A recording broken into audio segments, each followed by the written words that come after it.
Hi friends, ಹೇಗಿದ್ದೀರಾ? ಎಲ್ಲ ಚೆನ್ನಾಗಿದ್ದೀರಾ ಅಂತ ಅಂದ್ಕೊಳ್ತೀನಿ. ವರ್ಣಿಕಾ ಅಡುಗೆ ಮನೆಗೆ ಸ್ವಾಗತ. ಇವತ್ತಿನ ವಿಡಿಯೋದಲ್ಲಿ ಸೌತೆಕಾಯಿನ ಬಳಸಿ ಸಖತ್ ಟೇಸ್ಟಿಯಾಗಿರುವಂತಹ ಒಂದು ಈವ್ನಿಂಗ್ ಸ್ನ್ಯಾಕ್ಸನ್ನು ಯಾವ ರೀತಿಯಾಗಿ ಮಾಡೋದು ಅಂತ ನೋಡೋಣ. ಈ ಉರಿ ಬಿಸಿಲಲ್ಲಿ ಈ ರೆಸಿಪಿನ ಮಾಡ್ಕೊಳ್ಳಿ, ಸಖತ್ ಟೇಸ್ಟಿಯಾಗಿರುತ್ತೆ ಅಂತಲೇ ಹೇಳ್ಬೋದು. ಹಾಗಾದರೆ ಬನ್ನಿ, ತಡ ಮಾಡದೆ ರೆಸಿಪಿನ ಶುರು ಮಾಡೋಣ.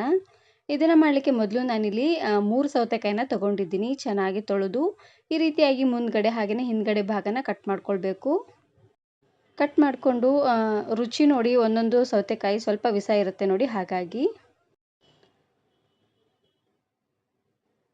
ನೋಡಿ ಕಟ್ ಮಾಡ್ಕೊಂಡಿದ್ದಾದಮೇಲೆ ಇವಾಗ ನಾನಿಲ್ಲಿ ಸೌತೆಕಾಯಿನ ಮಧ್ಯಕ್ಕೆ ಕಟ್ ಮಾಡ್ಕೊಳ್ತಾ ಇದ್ದೀನಿ ನೋಡಿ, ಈ ರೀತಿಯಾಗಿ.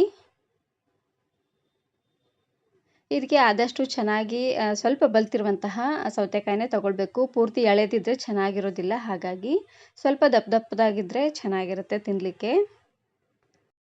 ಹಾಗೆಯೇ ಇದಕ್ಕೆ ಇದೇ ರೀತಿಯಾಗಿರುವಂತಹ ಸೌತೆಕಾಯಿನ ತೊಗೊಳ್ಬೇಕು. ಮಂಗಳೂರು ಸೌತೆಕಾಯಿ ತೊಗೊಂಡ್ರೆ ಅಷ್ಟೊಂದಾಗಿ ರುಚಿ ಬರೋದಿಲ್ಲ. ಮಂಗಳೂರು ಸೌತೆಕಾಯಿ ಸಾಂಬಾರೆಲ್ಲ ಮಾಡಲಿಕ್ಕೆ ಚೆನ್ನಾಗಿರುತ್ತೆ. ಈ ರೆಸಿಪಿ ಮಾಡಲಿಕ್ಕೆ ಆದಷ್ಟು ಇದೇ ರೀತಿಯಾಗಿರುವಂತಹ ಸೌತೆಕಾಯಿನ ತಗೊಳ್ಳಿ. ಇವಾಗ ನಾನಿಲ್ಲಿ ಇನ್ನೊಂದು ಅಗಲವಾಗಿರುವಂತಹ ಪ್ಲೇಟ್ಗೆ ಸೌತೆಕಾಯಿ ಮಧ್ಯದ ಭಾಗ ಇರುತ್ತೆ ನೋಡಿ, ಅದನ್ನು ಕಟ್ ಮಾಡಿಕೊಂಡು ಹಾಕ್ಕೊಳ್ತಾ ಇದ್ದೀನಿ ನೋಡಿ, ಈ ರೀತಿಯಾಗಿ. ಬೀಜನ ಮಾತ್ರ ಸಪ್ರೇಟ್ ಮಾಡ್ಕೊಳ್ಬೇಕು. ಈ ರೀತಿಯಾಗಿ ಸ್ಪೂನಿಂದನಾದರೂ ಮಾಡ್ಕೊಳ್ಳಿ, ಇಲ್ಲಾಂದರೆ ಚಾಕುವಿನ ಸಹಾಯದಿಂದನಾದರೂ ನೀವಿಲ್ಲಿ ಮಾಡ್ಕೊಳ್ಬೋದು. ಇದೇ ರೀತಿಯಾಗಿ ಉಳಿದಿರುವಂತಹ ಎಲ್ಲ ಸೌತೆಕಾಯಿನೂ ಸಪ್ರೇಟಾಗಿ ಮಾಡ್ಕೊಳ್ಬೇಕು. ಈ ರೀತಿಯಾಗಿ ನಾನು ಇದೇ ರೀತಿ ಬಹಳಷ್ಟು ವೆರೈಟಿ ಆಗಿರುವಂತಹ ಈವ್ನಿಂಗ್ ಸ್ನ್ಯಾಕ್ಸ್ ರೆಸಿಪೀಸ್ನ ಅಪ್ಲೋಡ್ ಮಾಡಿದ್ದೀನಿ. ವಿಡಿಯೋ ನೋಡಿಲ್ಲ ಅಂದರೆ ಈ ವಿಡಿಯೋ ಕೊನೆಯಲ್ಲಿ ಹಾಕಿರ್ತೀನಿ ನೋಡಿ, ಚೆಕ್ ಮಾಡಿ.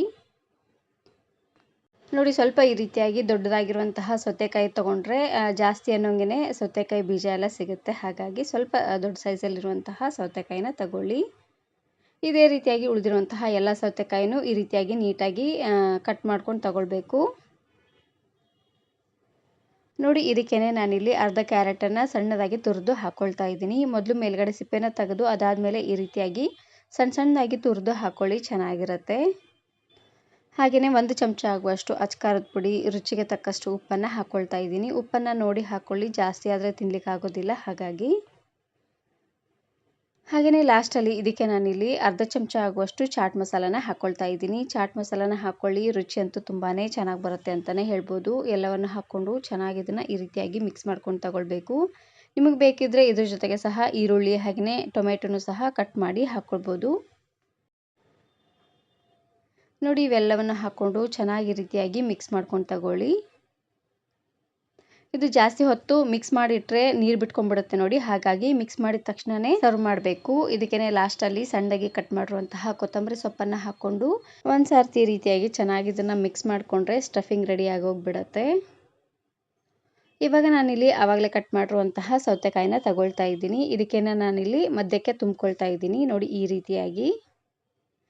ಅದರಲ್ಲೂ ಈ ಉರಿ ಬಿಸಿಲಲ್ಲಿ ಸಾಯಂಕಾಲ ತಂಪಾಗಿ ಏನಾದರೂ ತಿನ್ನಬೇಕು ಅಂತ ಅನ್ನಿಸ್ದಾಗ ಈ ರೆಸಿಪಿನ ಖಂಡಿತ ಟ್ರೈ ಮಾಡಿ. ಸೌತೆಕಾಯಿ ದೇಹಕ್ಕೆ ತುಂಬಾ ತಂಪು ಅಂತಲೇ ಹೇಳ್ಬೋದು. ಇದರಲ್ಲಿ ನೀರಿನಂಶ ಜಾಸ್ತಿ ಆಗಿರುತ್ತೆ, ಹಾಗಾಗಿ ನೋಡಿ ಈ ರೀತಿಯಾಗಿ ಸ್ವಲ್ಪ ಜಾಸ್ತಿ ಅನ್ನೋಂಗೆ ತುಂಬ್ಕೊಂಡು ತಗೊಳ್ಬೇಕು. ಈ ರೆಸಿಪಿ ಮಾಡಲಿಕ್ಕೆ ಒಲೆ ಹಚ್ಚೋದೇನು ಬೇಡ, ತುಂಬಾ ಸಿಂಪಲ್ಲಾಗಿ ಕ್ವಿಕ್ಕಾಗಿ ಒಂದು 5 ರಿಂದ 6 ನಿಮಿಷದಲ್ಲೆಲ್ಲ ಮಾಡ್ಕೊಂಡ್ಬಿಡ್ಬೋದು. ಮನೇಲಿ ಮಕ್ಕಳಿದ್ರೆ ಈ ರೆಸಿಪಿನ ಖಂಡಿತ ಮಾಡಿಕೊಡಿ, ತುಂಬಾ ಇಷ್ಟಪಟ್ಟು ತಿಂತಾರೆ ಅಂತಲೇ ಹೇಳ್ಬೋದು. ಮಕ್ಕಳು ಅಷ್ಟೊಂದಾಗಿ ನೀರು ಕುಡಿಲಿಕ್ಕೆ ಇಷ್ಟಪಡೋದಿಲ್ಲ, ಅಂಥ ಟೈಮಲ್ಲಿ ಈ ರೆಸಿಪಿನ ಮಾಡಿಕೊಡಿ, ಸಖತ್ ಟೇಸ್ಟಿಯಾಗಿರುತ್ತೆ. ಹಾಗೆಯೇ ಇದರಲ್ಲಿ ಜಾಸ್ತಿ ನೀರಿನಂಶ ಇರುತ್ತೆ ನೋಡಿ, ಹಾಗಾಗಿ.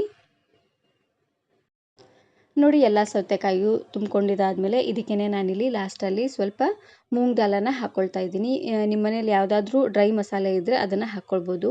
ನಾನಿಲ್ಲಿ ಮೂಂಗ್ ದಾಲನ್ನು ಹಾಕ್ಕೊಳ್ತಾ ಇದ್ದೀನಿ. ಮೂಂಗ್ ದಾಲನ್ನು ಸ್ವಲ್ಪ ಅನ್ನಂಗೆ ಮೇಲ್ಗಡೆ ಉದುರಿಸ್ಕೊಂಡು ತಗೊಳ್ಳಿ.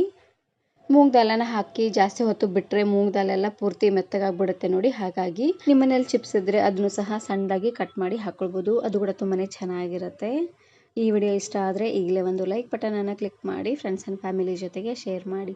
ಹಾಗೆಯೇ ಮತ್ತಷ್ಟು ಹೊಸ ರೆಸಿಪಿಗಾಗಿ ವರ್ಣಿಕಾ ಅಡುಗೆ ಮನೆ ಯೂಟ್ಯೂಬ್ ಚಾನಲನ್ನು ಸಬ್ಸ್ಕ್ರೈಬ್ ಮಾಡ್ಕೊಳ್ಳಿ. Thank you. Thanks for watching.